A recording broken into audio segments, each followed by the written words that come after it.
Hello बच्चों, तो start करते हैं हमारी यहाँ पर सेकंड एक्सरसाइज वेक्टर्स की। फर्स्ट पार्ट में हमने इजी इजी चीजें पढ़ ली हैं। अब हमें थोड़ी सी कॉम्प्लिकेटेड चीजें पढ़नी है जिनको हम इजी करके पढ़ेंगे और आराम से तुम्हें समझ में आ जाएंगी।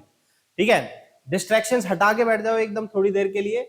और वेक्टर्स में यहाँ पर 30 मिनट थोड़ा सा ध्यान लगा दोगे तो 4 महीने अगले बार बार नहीं पढ़ना पड़ेगा, एकदम क्लियर हो जाएंगी चीजें। इससे पहले वेक्टर्स, पोजीशन वेक्टर क्या होता है, टाइप ऑफ वेक्टर्स क्या होते हैं, ये सब हमने पढ़ लिया। अब बच्चों हमें पढ़ना है कि वेक्टर्स को ऐड कैसे करते हैं, सबट्रैक्ट कैसे करते हैं, उसमें किसी स्केलर की मल्टीप्लाई हो जाएगी तो क्या होगा, और जो हिडन रूल है ना इनके, जैसे कि triangular law of vector addition के बीच में क्या लग रहा है, उसको कैसे कैसे एग्जामिनर घुमा के दे सकता है, वो सब हम यहां करेंगे। ठीक है, तो बिना टाइम लगाए हुए स्टार्ट करते हैं। सबसे पहली चीज एडिशन की, एडिशन कि दो वेक्टर्स को ऐड कैसे करना है। देखो सबसे सिंपल चीज कि वेक्टर दिया कैसे हुआ है, ऐसे लेके चलना है। मान के चलो हमें ये दो वेक्टर दिए हुए हैं। पहला वेक्टर है 2i minus 3j plus 4k, दूसरा वेक्टर है i minus j minus k है ही नहीं, मान के चलते हैं, कुछ बच्चों को कंफ्यूजन हो जाएगी वरना। ठीक है, k है ही नहीं। अगर k नहीं है तो बच्चों तुम अपनी तरफ से यहां पर 0k लिख सकते हो। पहली बात तो ये ध्यान रखना, और ये सिर्फ इस चीज के लिए नहीं है, हर वेक्टर के लिए। तुम 3D में यूज करोगे, कहीं पर भी यूज करोगे, जब भी कोई क्वांटिटी हमें गिवन नहीं होती तो 0 से मल्टीप्लाई करके लिख लेते हैं। ठीक है, यहां पर हो गया। और हमें ये दो वेक्टर्स ऐड करने हैं और यही दो वेक्टर सबट्रैक्ट करने हैं, मतलब कि a माइनस बी और a प्लस बी हमें निकालना है, और b माइनस ए भी हमें निकालना है। तो बच्चों ये सबसे इजी है। ठीक है, जब तुम a प्लस बी निकालोगे तो इनको ऐड कर देना, i वाला i वाले के साथ ऐड होगा, j वाला j वाले के साथ, k वाला k वाले के साथ। तो a प्लस बी हो जाएगा 2i 3i, minus 3j minus j हो जाएगा माइनस 4j, 4 प्लस 0 हो जाएगा तुम्हारा 4k। ठीक है, माइनस करेंगे जब हम तो 2 में से i गया तो 1i बचेगा, माइनस 3 में से माइनस j जाएगा तो माइनस 2j बचेगा, 4 में से 0 जाएगा तो वही रहेगा प्लस 4k, 4k में से 0k जाएगा तो 4k रहेगा।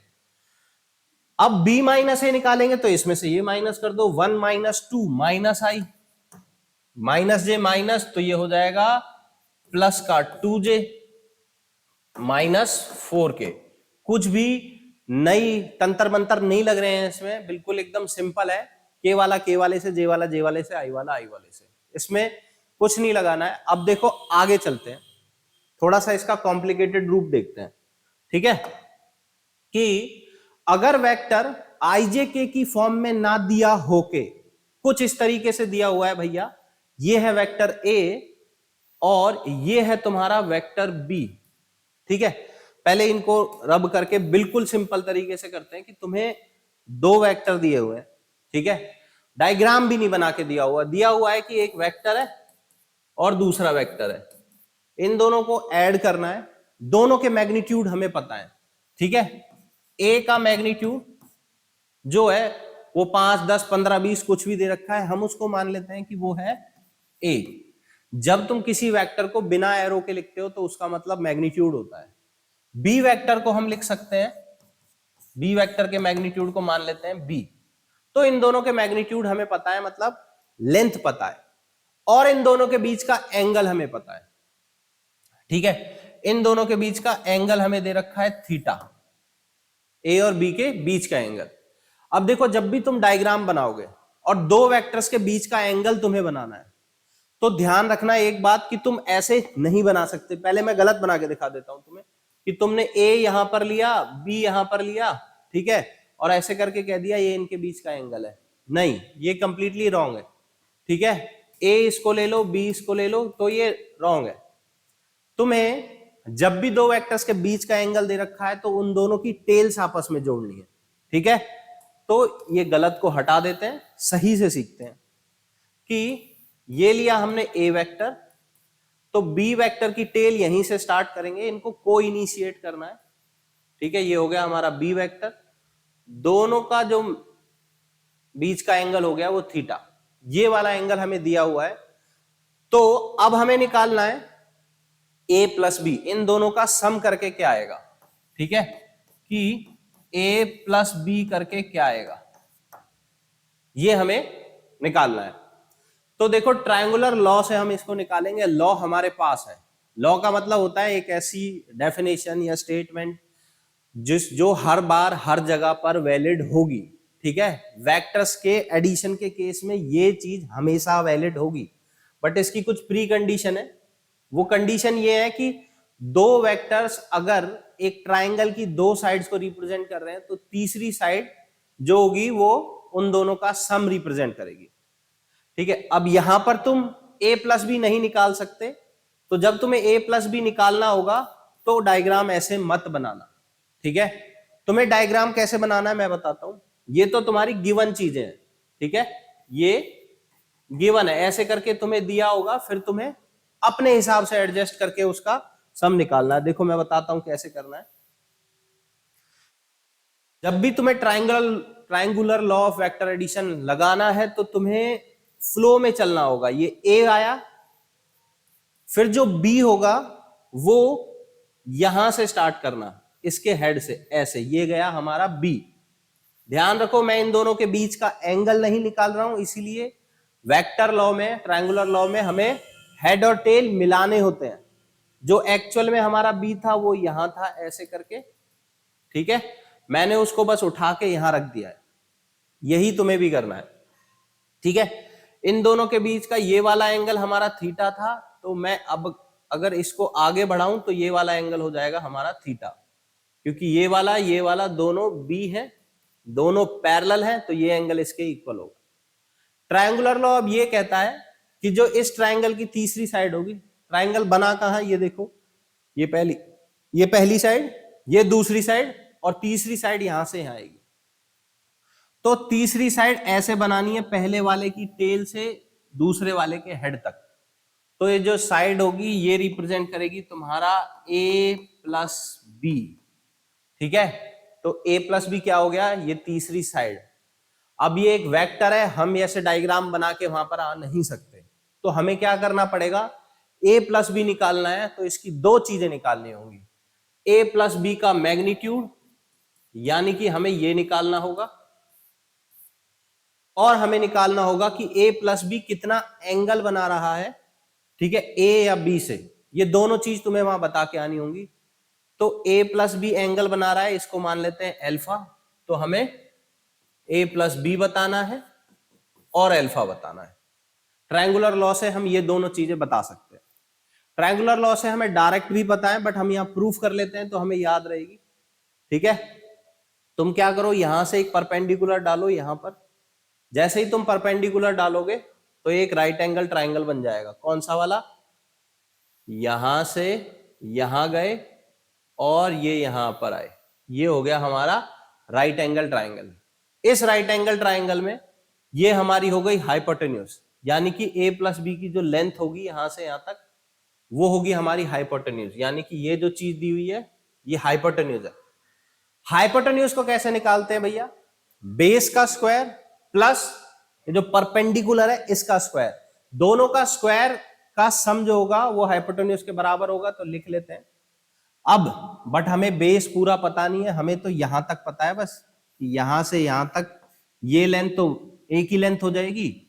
अब जो यहां से यहां तक की लेंथ है ये हमें नहीं पता, और यहां से यहां तक की लेंथ ये हमें नहीं पता। तो अगर एक ट्रायंगल में तुम्हें हाइपोटेन्यूज पता है, ये चीज ध्यान रखना, मैं यहां बता दे रहा हूं, देखो अगर एक ट्रायंगल में तुम्हें हाइपोटेन्यूज पता है, ये एंगल पता है थीटा, तो ये बेस हो जाता है h cos थीटा और ये हो जाता है h sin theta. Basic trigonometry लगा लेना यहां पर, तो उससे तुम्हारा निकल के आ जाएगा, ठीक है। अगर हमें ये पता है तो h cos theta h sin theta तुम लिख सकते हो, ये याद कर लो, रट लो, बार बार निकालने की जरूरत नहीं है, ठीक है। तो हमारा यहां पर हाइपोटेन्यूज है b, तो ये लेंथ हो जाएगी हमारी b sin थीटा, थीटा के अपोजिट वाली लेंथ b sin थीटा, और ये वाली हो जाएगी सेम इसी तरीके से b cos थीटा, मैंने sin थीटा लिख दिया है, यहां पर आएगा cos theta, b cos theta, ठीक है। अब हमें इसका परपेंडिकुलर पता चल गया जो कि है ये, और बेस पता चल गया जो कि है पूरा ये, यहां से यहां तक की टोटल लेंथ हो गई a plus b cos theta. A क्या है हमारा, ए की लेंथ यानी कि ए का मैग्नीट्यूड जो हमारा गिवन था, याद करो ऊपर गिवन था हमें ए का मैग्नीट्यूड। बी कॉस थीटा में थीटा ए और बी के बीच का एंगल है जो गिवन था, बी का मैग्नीट्यूड है। अब यहां पर लगा देते हैं पाइथागोरस थ्योरम, तो हमारी ये हाइपोटेन्यूज जो है ये निकल आएगी, यानी कि ए प्लस बी के मैग्नीट्यूड का स्क्वायर, ये ए है ये बी, जो होगा वो हमारा परपेंडिकुलर का स्क्वायर यानी कि बी साइन थीटा का होल स्क्वायर प्लस ए प्लस बी कॉस थीटा का होल स्क्वायर, ये आएगा। अब इसको थोड़ा जरा सिंप्लीफाई कर लेते हैं, ठीक है। हाँ, इसको सिंप्लीफाई करते हैं। देखो ये तो सेम ऐसे ही रहेगा, ए प्लस बी ऐसे करके। अब इसको जब सिंप्लीफाई करेंगे तो बस इसको खोलना है, यहां पर इसको खोलेंगे तो ये हो जाएगा B square sine square theta, ये हो जाएगा ए का square plus B square cos square theta plus 2ab cos theta. और फिर यहां से B square sine square theta B square cos square theta में से बी स्क्वायर कॉमन ले लेंगे, तो अंदर बचेगा हमारा cos square theta plus sine square theta, जिसकी वैल्यू बाद में हम 1 रख देंगे, प्लस हमारा आएगा a square plus 2ab cos theta. यहां से ये चीज आ जाएगी हमारी बी स्क्वायर, ये ए स्क्वायर अच्छे से लिख देते हैं, ए स्क्वायर आगे लिखना अच्छा लगता है, आदत हुई पड़ी है हमारी, तो ए को पहले लिख दिया, बी स्क्वायर वो, क्योंकि ये पूरी क्वांटिटी हो गई हमारी 1 प्लस 2ab कॉस थीटा। ये प्रूफ एक बार खुद से दोबारा कर लेना बच्चों, आराम से वीडियो को पॉज करके अभी भी कर सकते हो, वरना बाद में जरूर कर लेना 2-1 दिन बाद। और यहां पर है हमारा a प्लस बी जो वेक्टर था उसके मैग्नीट्यूड का स्क्वायर। अगर हमें ये स्क्वायर हटाना है तो हम क्या करेंगे, स्क्वायर रूट कर देंगे बोथ साइड। यहां पर जब स्क्वायर रूट हटेगा तो वहां स्क्वायर हटेगा तो वहां पर चला जाएगा स्क्वायर रूट, और ये हमारा फॉर्मूला मिल गया a प्लस बी का फॉर्मूला, ठीक है। a प्लस बी के मैग्नीट्यूड का फॉर्मूला ये होता है a square plus B square plus 2ab cos theta. ये वाली चीज तुम्हें बोर्ड में करके नहीं दिखानी है, ये मैंने दिखाई है तुम्हें। तुम डायरेक्ट याद रखो कि a वेक्टर और b वेक्टर के सम का फॉर्मूला जो होता है वो a square plus B square plus 2ab cos theta, जिसमें a b क्या होगा, तुम्हारे वेक्टर a और वेक्टर b का मैग्नीट्यूड, थीटा जो होगा उन दोनों के बीच का एंगल होगा, और ये a प्लस बी पूरी लेंथ होगी। इसको तुम्हारी फिजिक्स में r से भी रिप्रेजेंट किया होगा, बस ये एक नोटेशन है, r मींस रिजल्टेंट। रिजल्टेंट मतलब दोनों का सम, रिजल्टेंट भी पूछा जा सकता है, कुछ भी बोल सकते हैं उसको, ठीक है, वो सिचुएशन पे डिपेंड करता है, घबराना मत, चीजें अलग अलग नहीं है। r का मतलब है a प्लस बी, और r के मैग्नीट्यूड का मतलब a प्लस बी का मैग्नीट्यूड। अब चलते हैं बैक ऊपर ही, क्योंकि हमें एक और चीज निकालनी थी, ठीक है, देख लेते हैं वो क्या थी। डम डम डम डम डम, नीचे आ जा भाई। हाँ, तो वो चीज थी हमारी अल्फा, ये रही हमारी वो चीज जो हमें निकालनी है। क्योंकि एक वेक्टर अगर तुमसे पूछा जा रहा है, तुमसे क्या पूछा गया था याद करो, a प्लस बी, यानी कि a प्लस बी करके एक तीसरा वेक्टर आएगा, ठीक है, उस वेक्टर को मान लेते हैं हम r वेक्टर। यहां पर हमारे पास r वेक्टर पूछा गया है, r वेक्टर का मैग्नीट्यूड हम निकाल चुके हैं नीचे, ठीक है। अब हमें r वेक्टर का की डायरेक्शन बतानी है। डायरेक्शन के लिए अब देखो ये a b कहीं पर भी हो सकते हैं, तो डायरेक्शन के लिए हम इन्हीं का रेफरेंस लेंगे। जब डायरेक्शन बताएंगे तो यही बता देंगे कि भाई a के साथ कितना एंगल बना रहा है वो उसकी डायरेक्शन हो जाएगी, ठीक है। डायरेक्शन के लिए स्पेशली इसमें तुम्हें इस केस में cos alpha cos beta cos gamma या डायरेक्शन कोसाइन निकालने की जरूरत नहीं है। ए वेक्टर के साथ वो कितना एंगल बना रहा है ये तुम बता के आ सकते हो, ठीक है। तो अल्फा कैसे निकालेंगे देख लेते हैं, छोटा कर देते हैं इसको थोड़ा।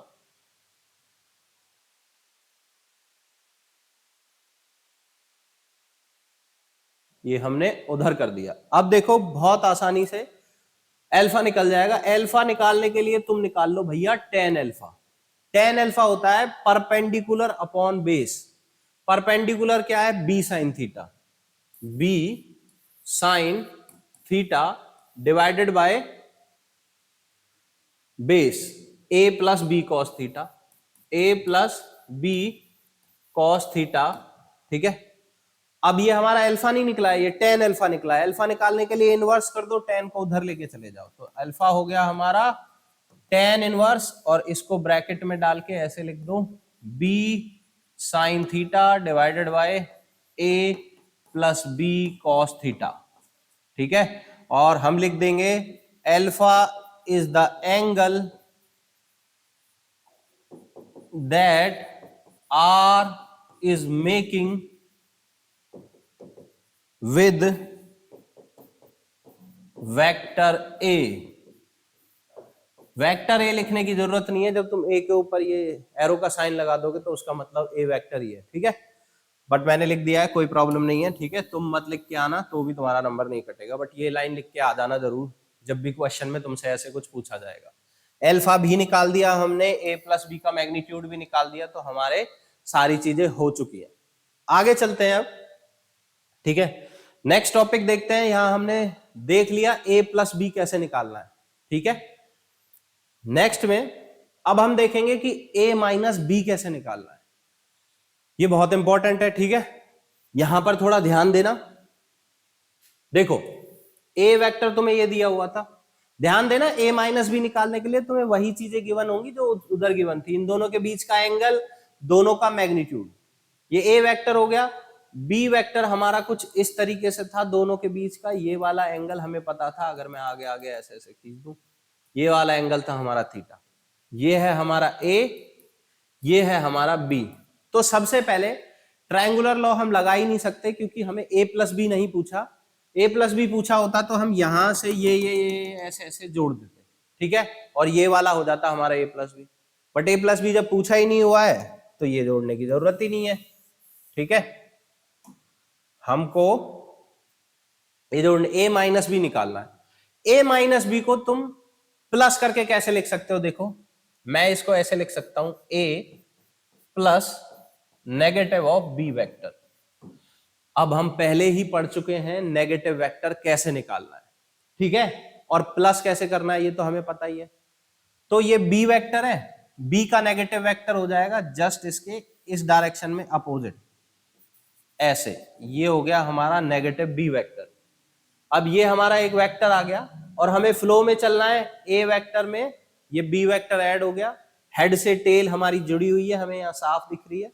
तो हम प्रॉपर्टी लगा सकते हैं, पहले वाले की टेल से दूसरे वाले की हेड तक जाना है। तो हमारा यहां से लेके यहां तक जो वेक्टर होगा, ये वेक्टर हो जाएगा ए प्लस ये वाला वेक्टर। ये वेक्टर है माइनस बी, तो ये हो गया इस तरीके से। फाइनल आ जाएगा हमारा ए माइनस बी। ठीक है, तो इस तरीके से हमारा ए माइनस बी निकल जाएगा नीचे की तरफ।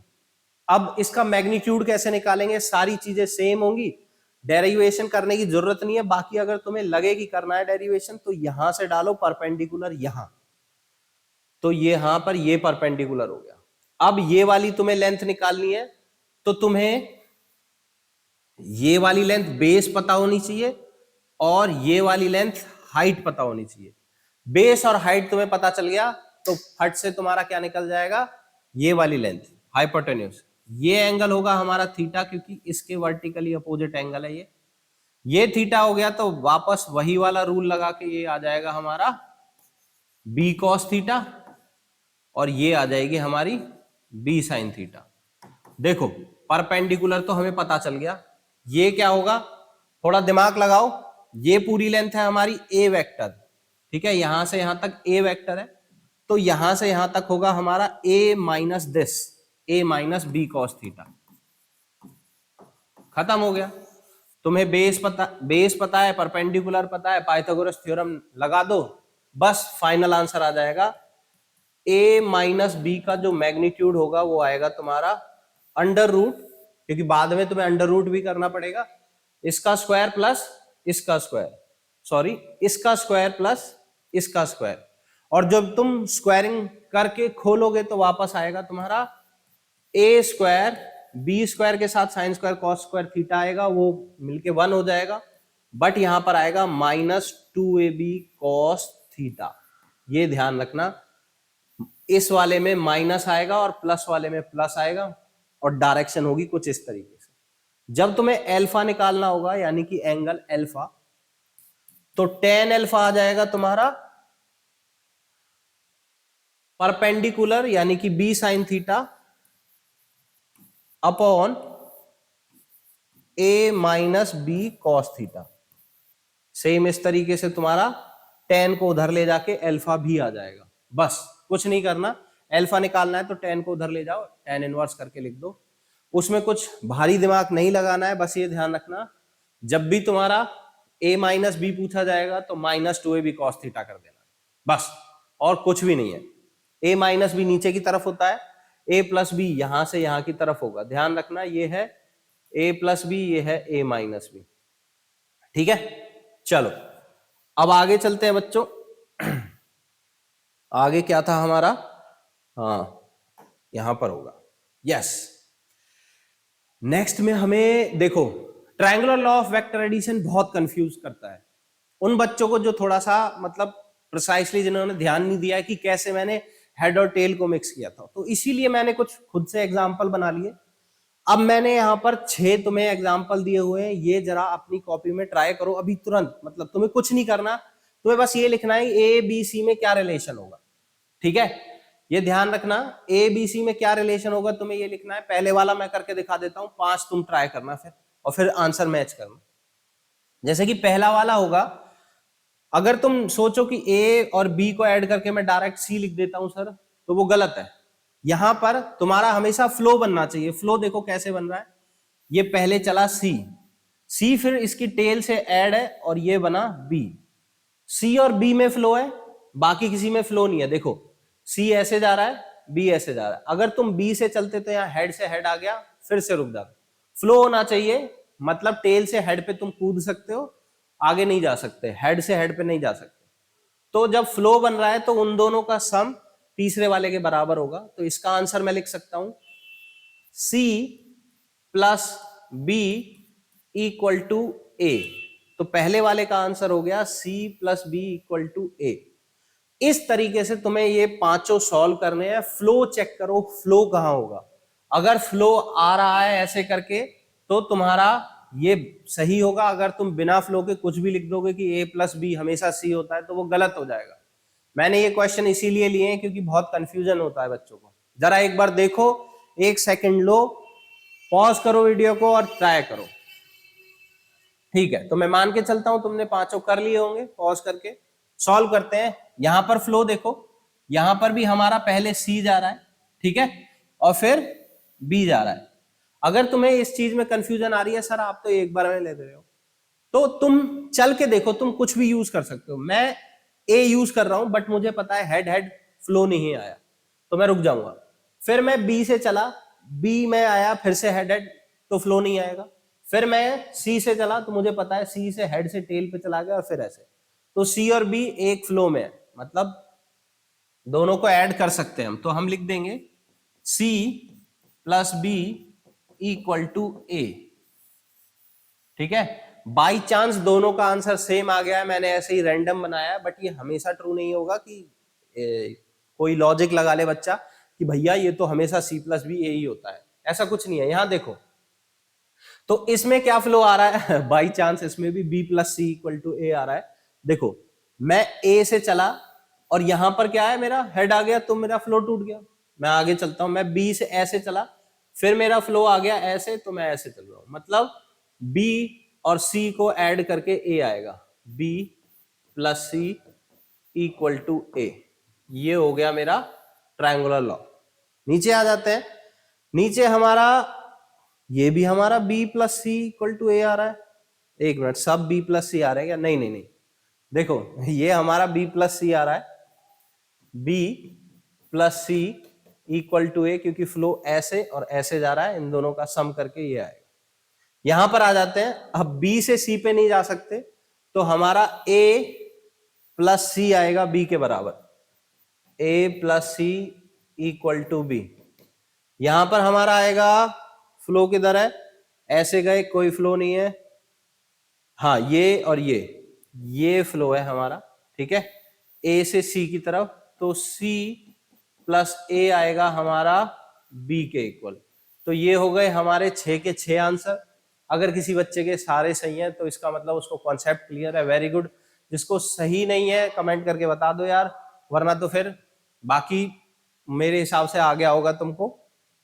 कोशिश करेंगे कि आगे मैं ये क्लियर करवा दूं, ठीक है, अगर तुम्हें डाउट है तो। चलते हैं आगे। हाँ, parallelogram law of vector addition, ठीक है। तो इसमें कैसे करेंगे, इसमें भी हमें वही सेम दो वेक्टर दिए हुए हैं, वेक्टर ए और वेक्टर बी, ठीक है।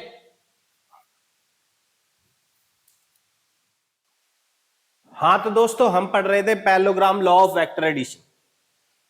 पैरेललोग्राम लॉ भी दो वेक्टर्स को ऐड करने के लिए ही यूज किया जाता है, ठीक है। जैसे अभी हमने triangular law of vector addition पढ़ा था, सेम ऐसे ही हमारा parallelogram law of vector addition भी है। बस इसमें हम यूज करेंगे पैरेललोग्राम का ट्रायंगल की जगह, ठीक है। और इससे चीजें थोड़ी सी और ज्यादा समझ में आ जाती है, ठीक है। जैसे मान के चलो दो वेक्टर दिए हुए हैं, उन दोनों के बीच का एंगल हमेशा इसको आगे बढ़ा के ऐसे ही निकालना है कि ये एंगल दिया हुआ है थीटा, ठीक है। ये वाला एंगल कभी नहीं एज्यूम कर लेना है, ठीक है।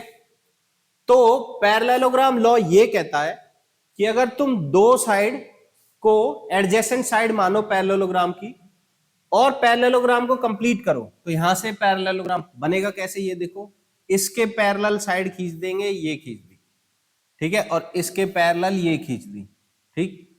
तो ये वाली साइड है इसके पैरेलल, तो यहां पर भी हम कह सकते हैं एक वेक्टर बन गया, यहां पर भी है। ये वेक्टर बिल्कुल बराबर होगा क्योंकि दोनों की डायरेक्शन सेम है, दोनों के मैग्नीट्यूड सेम है, क्योंकि ये पैरेललोग्राम है, opposite sides are equal and parallels, right. ये वेक्टर वापस से ए वेक्टर हो जाएगा।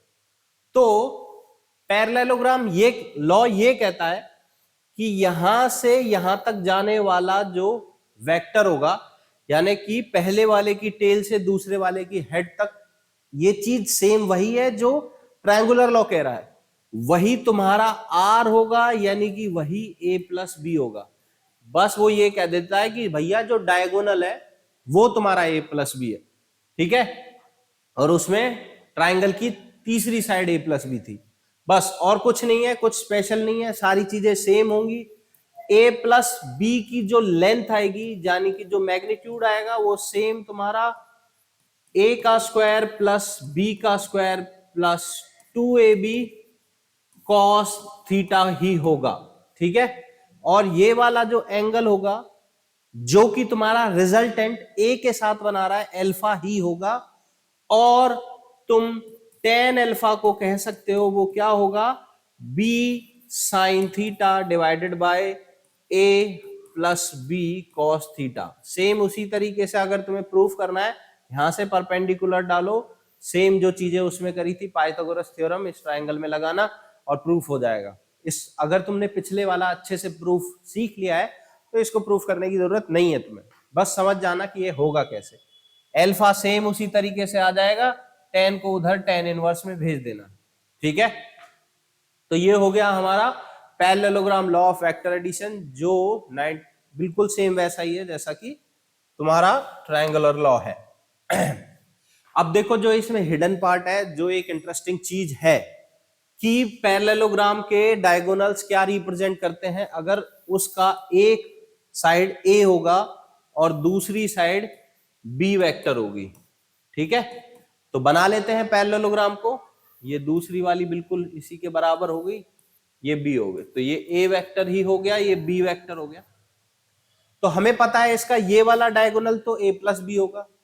अगर मैं तुमसे ये पूछूं कि इसका ये वाला डायगोनल, यानी कि जो एक हेड से ऐसे जा रहा है, ये डायगोनल क्या होगा, ठीक है, तो तुम कैसे बताओगे। सेम कुछ भी तुम्हें याद नहीं करना है, ध्यान रखना जो मैंने फ्लो वाली चीज तुम्हें समझाई थी ट्रायंगुलर लॉ में वही अप्लाई करना। फ्लो देखो, यहां से ऐसे गए तो यहाँ हेड आ गया, फ्लो नहीं बन रहा है। आगे चलते हैं, यहां से गए हेड से टेल पे फिरिए तो ये वेक्टर्स ऐसे जा रहे हैं फ्लो में, ठीक है। ये वेक्टर और ये वेक्टर, इस वेक्टर को डायगोनल नाम दे देते हैं वेक्टर डी, ठीक है।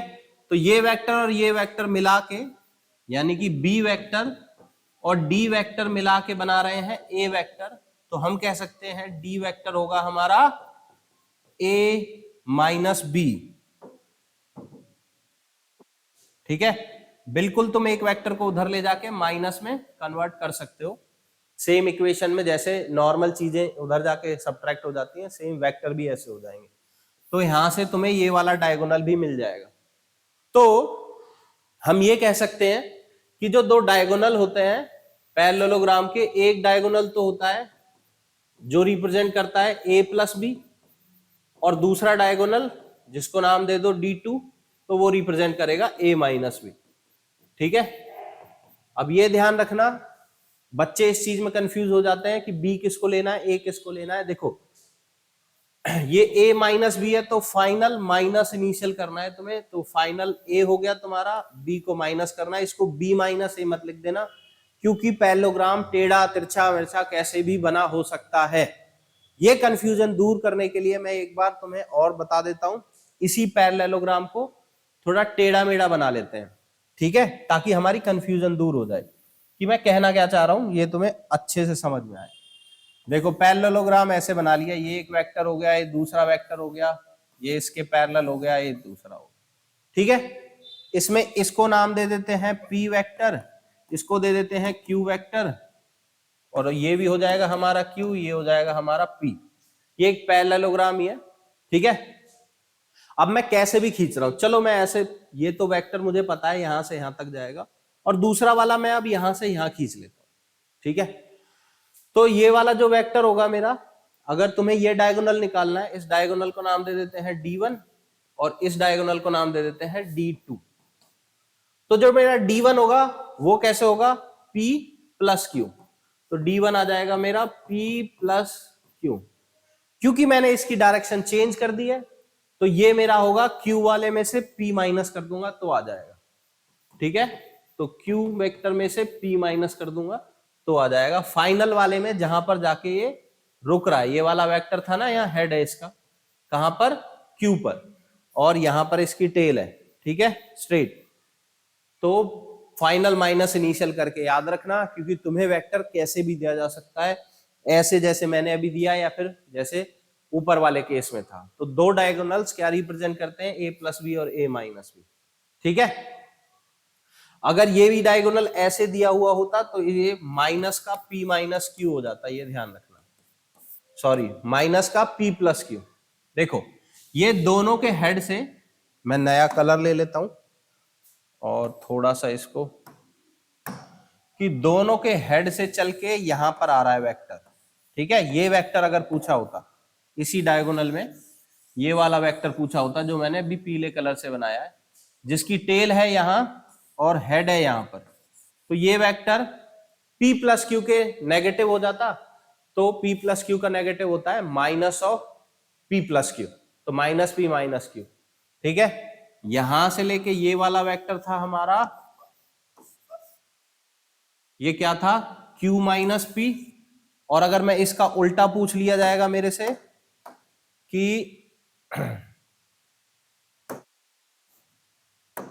ये वाला बताओ, ये वाला, ये ऐसे पूछ लिया जाता तो मैं क्या कर देता, इसी में नेगेटिव कर देता, इसका नेगेटिव वेक्टर हो जाएगा, तो वो हो जाता p माइनस क्यू। बस ये ध्यान रखना, कंफ्यूजन नहीं होनी चाहिए। अगर कंफ्यूजन होती है तो वापस जाओ, ट्रायंगुलर लॉ का फ्लो याद करो, फ्लो के हिसाब से सॉल्व करो और आ जाएगा वो, ठीक है। आगे चलते हैं, अब आता है polygon law of vector addition, ठीक है। पॉलीगन लॉ क्या कहता है हम एक बार देख लेते हैं। एक पॉलीगन बनाते हैं, पॉलीगन का मतलब ये होता है जिसमें मेनी साइड्स हो, खूब सारी साइड्स है। तो देखो पॉलीगन ये कहता है, एक मिनट इसको छोटा कर लेते हैं,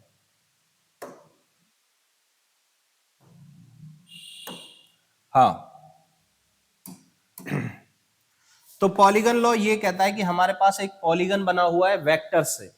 ये मान लेते हैं हमारा वेक्टर है ए, ये मान लेते हैं हमारा वेक्टर है बी, ये मान लेते हैं हमारा वेक्टर है सी, ये मान लेते हैं हमारा वेक्टर है डी, और ये वाला मान लेते हैं हमारा वेक्टर है ई।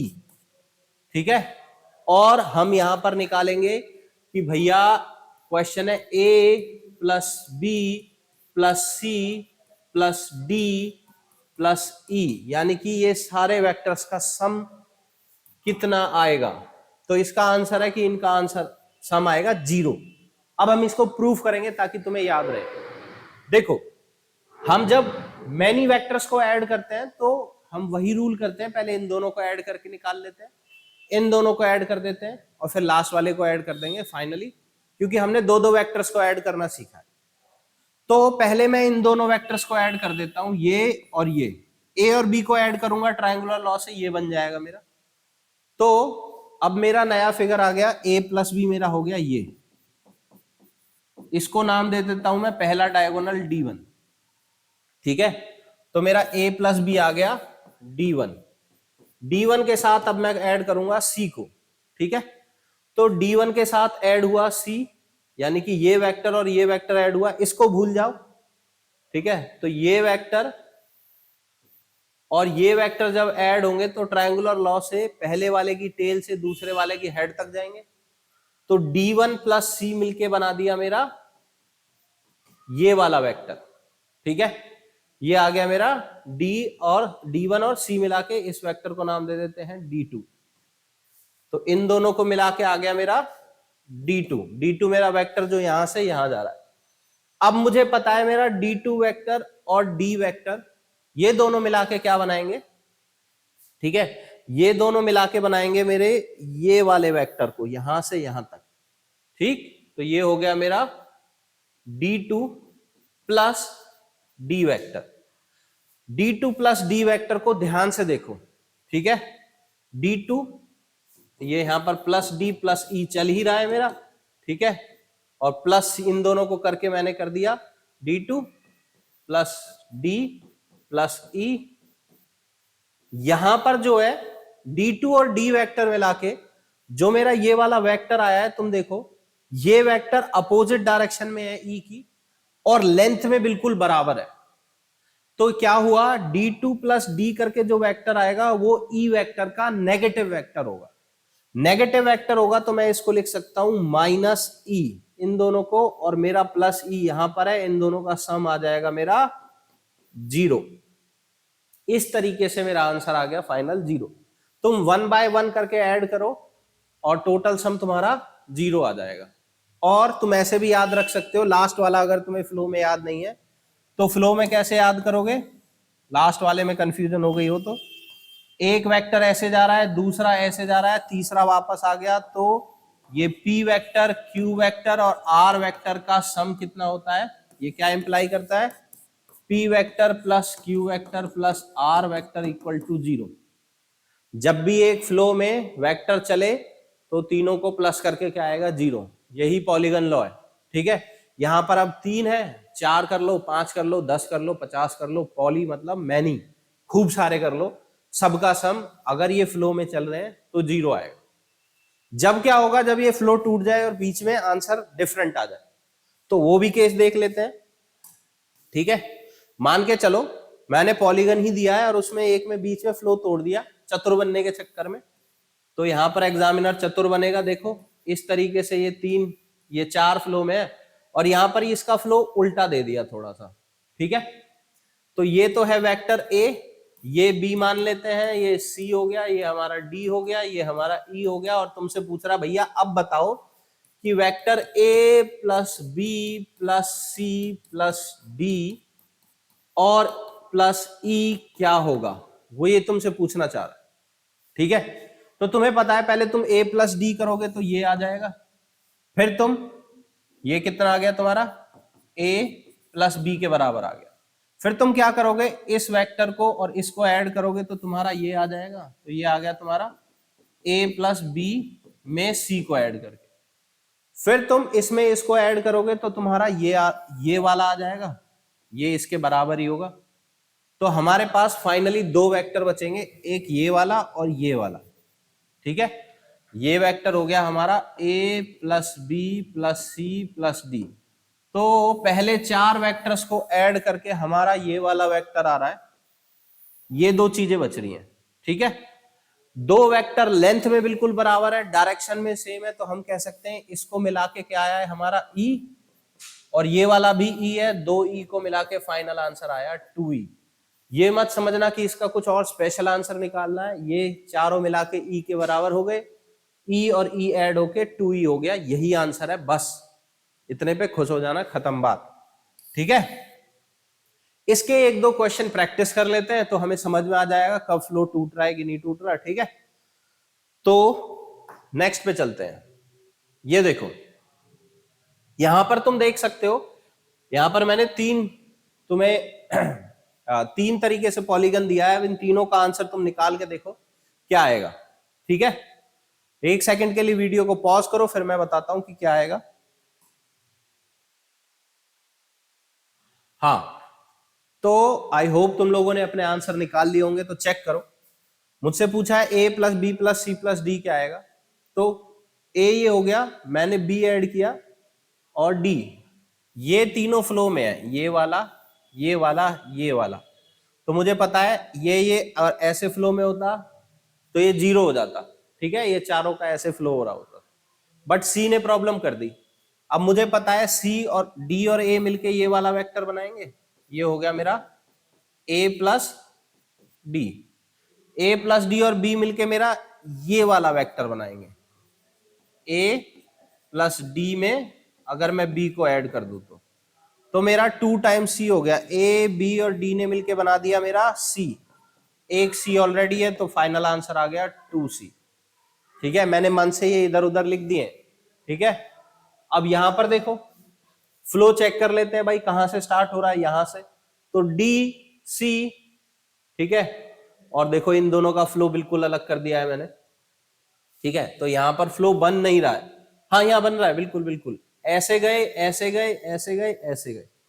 ठीक है, तो यहां से यहां तक ए ई डी सी, ए ई डी और सी, इन सब को ऐड करके जो हमारा वेक्टर बनेगा, आंसर आएगा वो ये वाला, ये हमारा बी के अपोजिट है।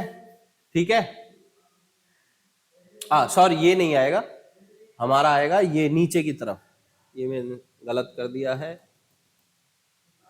हाँ देखो, इन दोनों को ऐड करके आया ये, इन दोनों को ऐड करके आया ये, इनको ऐड करके आएगा ये, तो ये भी वापस b ही बनेगा, दो b हो जाएंगे तो 2b आ जाएगा हमारा आंसर। ठीक है, यहां पर आते हैं, ये p है हमारा, ये q है, ये r है, ये तीनों ऐड होके अभी बताया मैंने एक फ्लो में है, तो ये भी हो जाएगा हमारा 0। ठीक है, तो इस तरीके से तुम्हें पॉलीगन लॉ क्लियर होना चाहिए, कुछ भी तुमसे पूछा जा सकता है, चीजों को चेंज कर देगा, कंफ्यूजन नहीं होनी चाहिए। ठीक है, चलो आगे चलते हैं बच्चों। तो नेक्स्ट है हमारा multiplication of a scalar with a vector. मान के चलो कोई वेक्टर है, सबसे पहले स्केलर, आई होप तुम्हें पता होगा, स्केलर वो क्वांटिटीज होती है जो वेक्टर नहीं होती है, जिनकी डायरेक्शन नहीं होगी, जैसे 5 10 15 20 25, ये नॉर्मल वैल्यू। कोई एक वेक्टर है हमारे पास ए वेक्टर, ए वेक्टर को हम किसी स्केलर से मल्टीप्लाई कर देते हैं 5 टाइम्स ऑफ वेक्टर ए, तो इसका मतलब क्या है, ध्यान से देखो, 5 टाइम्स ऑफ ए करने का मतलब है कि हर चीज 5 से मल्टीप्लाई हो जाएगी, इसका जो मैग्नीट्यूड है वो 5 टाइम्स हो जाएगा, तो ये जो लेंथ है इसकी 5 गुना हो जाएगी, 5 गुना मतलब आगे तक जाएगी, मैं यहां बना नहीं सकता, चलो कोशिश कर लेते हैं बनाने की। तो ये वेक्टर कहां तक जाएगा, यहां से ऐसे 5 गुना हो गया ऑलमोस्ट। ठीक है, तो बस उसकी लेंथ चेंज हो जाएगी और कुछ नहीं होगा, बस मैग्नीट्यूड में फर्क पड़ेगा और कुछ नहीं होगा। 5 से मल्टीप्लाई किया 5 गुना, 4 से मल्टीप्लाई किया 4 गुना, क्या होगा जब नेगेटिव से मल्टीप्लाई कर देंगे, तो अगर मैं इसको -3a से मल्टीप्लाई करूं तो -3a वेक्टर होगा 3, पहले तो माइनस से डील करना है, तो पहले तो ये नेगेटिव इधर डायरेक्शन में हो जाएगा, और ये 3 गुना भी हो जाएगा मैग्नीट्यूड के, तो ये कुछ इतना हो गया, एक तो इसकी डायरेक्शन भी अपोजिट हो गई और लेंथ भी इसकी चेंज हो गई। ठीक है, बस इतना ध्यान रखना। अच्छा, अगर कोई वेक्टर है, मैं उसको ऐसे डिवाइड करूं किसी चीज से कि वो 1 कब आएगा ये सोचो। ठीक है, क्योंकि इसी के ऊपर हमारा नेक्स्ट टॉपिक है कि किसी वेक्टर को किस चीज से मैं डिवाइड करूं कि वो 1 आ जाए। ठीक है, तो कि उसका मैग्नीट्यूड 1 आ जाए, सॉरी, वेक्टर का मैग्नीट्यूड 1 बन जाए, तो वो होगा उसी की लेंथ से डिवाइड करना पड़ेगा। मान के चलो कोई वेक्टर है ए जिसकी लेंथ है 2 यूनिट्स, 5 यूनिट्स, 10 यूनिट्स, तो हम उसे सेम उसी की लेंथ से डिवाइड कर देंगे, तो आ जाएगा हमारा 1 यूनिट की लेंथ वाला वेक्टर। 1 यूनिट की लेंथ वाले वेक्टर को कहते हैं यूनिट वेक्टर, और वही हमारा नेक्स्ट टॉपिक है कि यूनिट वेक्टर निकालते कैसे हैं। तो how to find unit vector. मान के चलो कोई वेक्टर है ए वेक्टर, वो इतनी लेंथ का है, ये कितनी भी लेंथ हो सकती है, 5, 10, 15, 20, 1/2, 5/3, कुछ भी। हम इसको वेक्टर को डिवाइड कर देते हैं इसी के मैग्नीट्यूड से। ठीक है, जैसे मल्टीप्लाई वाला सिस्टम था ना कि वेक्टर को स्केलर से मल्टीप्लाई करने पे क्या होता है, डिवाइड करने पे भी वही होगा कि अगर मैं किसी वेक्टर को 5 से डिवाइड कर दूं तो उसका मैग्नीट्यूड 5 गुना कम हो जाएगा बस। तो अगर a से डिवाइड करूंगा तो वो क्या बन जाएगा, दोनों का मैग्नीट्यूड बराबर है, कट के 1 आ जाएगा। बट यहां पर ये दोनों काट मत देना, ये बन जाएगा तुम्हारा a कैप यूनिट वेक्टर। तो a वेक्टर को उसके मैग्नीट्यूड से डिवाइड करने पे a कैप बन जाता है। 1 मिनट। हाँ, तो दोस्तों हम कह रहे थे कि a वेक्टर का मैग्नीट्यूड से डिवाइड कर देंगे a वेक्टर को, तो हमारा a कैप आ जाएगा। इसको काट के 1 मत लिख के आ जाना, क्योंकि ये दोनों क्वांटिटीज लेंथ में मतलब दोनों बराबर नहीं है। ये तो एक स्केलर क्वांटिटी है जो सिर्फ इसके मैग्नीट्यूड को कम करेगी, ये मत कर देना। सिर्फ किसी वेक्टर को उसके मैग्नीट्यूड से डिवाइड करते हैं तो हमारे पास आता है उस डायरेक्शन में एक यूनिट वेक्टर, ये ध्यान रखना। तो ये वेक्टर क्या होगा, इस डायरेक्शन का एक है। ठीक है, इस डायरेक्शन का 1 यूनिट का वेक्टर, ये लेंथ हो गई इसकी 1 यूनिट। वेक्टर में जो अगला टॉपिक हमारे पास है वो बहुत ही सिंपल है, ज्यादा दिमाग ही नहीं लगाना। मतलब कि वेक्टर जॉइनिंग 2 पॉइंट्स, 2 पॉइंट्स के कोऑर्डिनेट तुम्हें दे रखे होंगे और उन दोनों पॉइंट्स को ज्वाइन करने वाले वेक्टर को बताना है कैसे निकालेंगे। पहला वाला पॉइंट मान लेते हैं A, जिसके कोऑर्डिनेट है x1, y1, z1। वो कुछ भी हो सकते हैं, 2, 3, 4, -2, फलाना ढिमका, कुछ भी। ठीक है, B पॉइंट ले लेते हैं x2, y2, z2। ये तीनों इसके कोऑर्डिनेट हो गए। अब हमें वेक्टर निकालना है जो A से स्टार्ट होके B तक जा रहा हो। ठीक है, यानी कि ए बी वेक्टर हमें निकालना है। ध्यान रखो, जहां टेल होती है वो इनिशियल पॉइंट होता है, इनिशियल से फाइनल तक हम डिनोट करते हैं।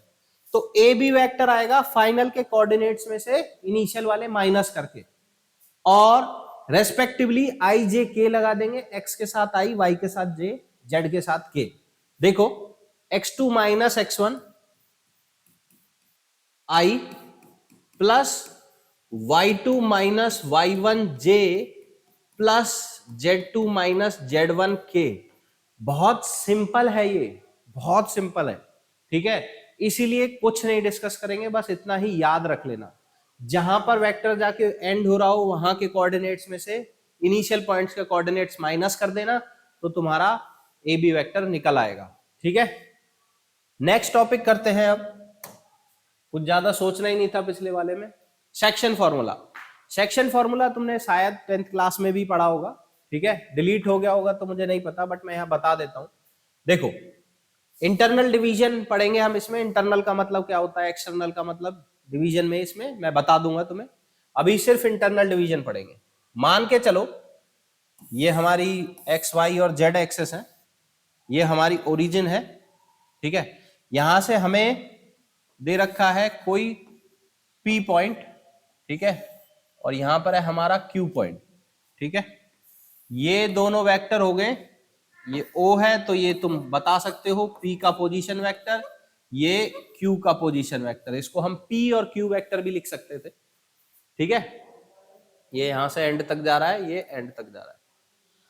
अच्छा, अब हमें निकालना है एक वेक्टर R, जो कि R, पहले मैं लिख देता हूं फिर इसका मतलब समझते हैं। R divides PQ in ratio M/N internally, ठीक है। इंटरनली का मतलब ये होता है कि R इन दोनों के बीच में लाए करेगा।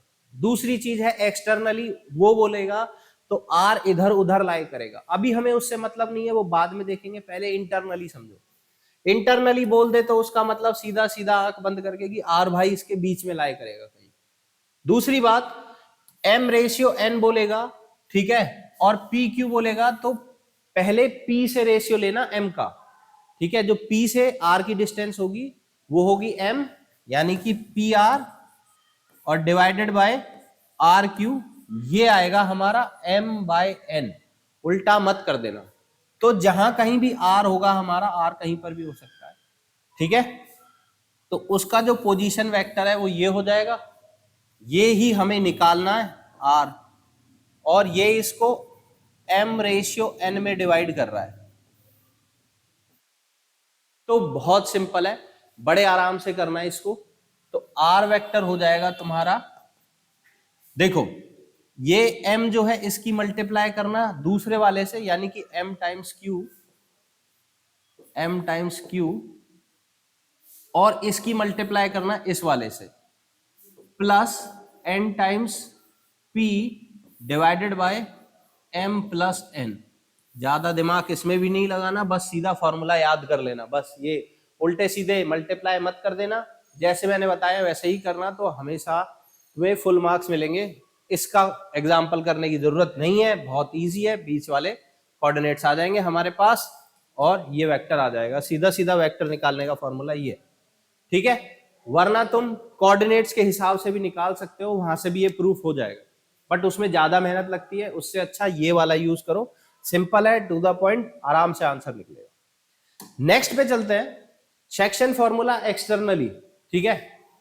अगर ये बोला जाए R divides externally PQ in ratio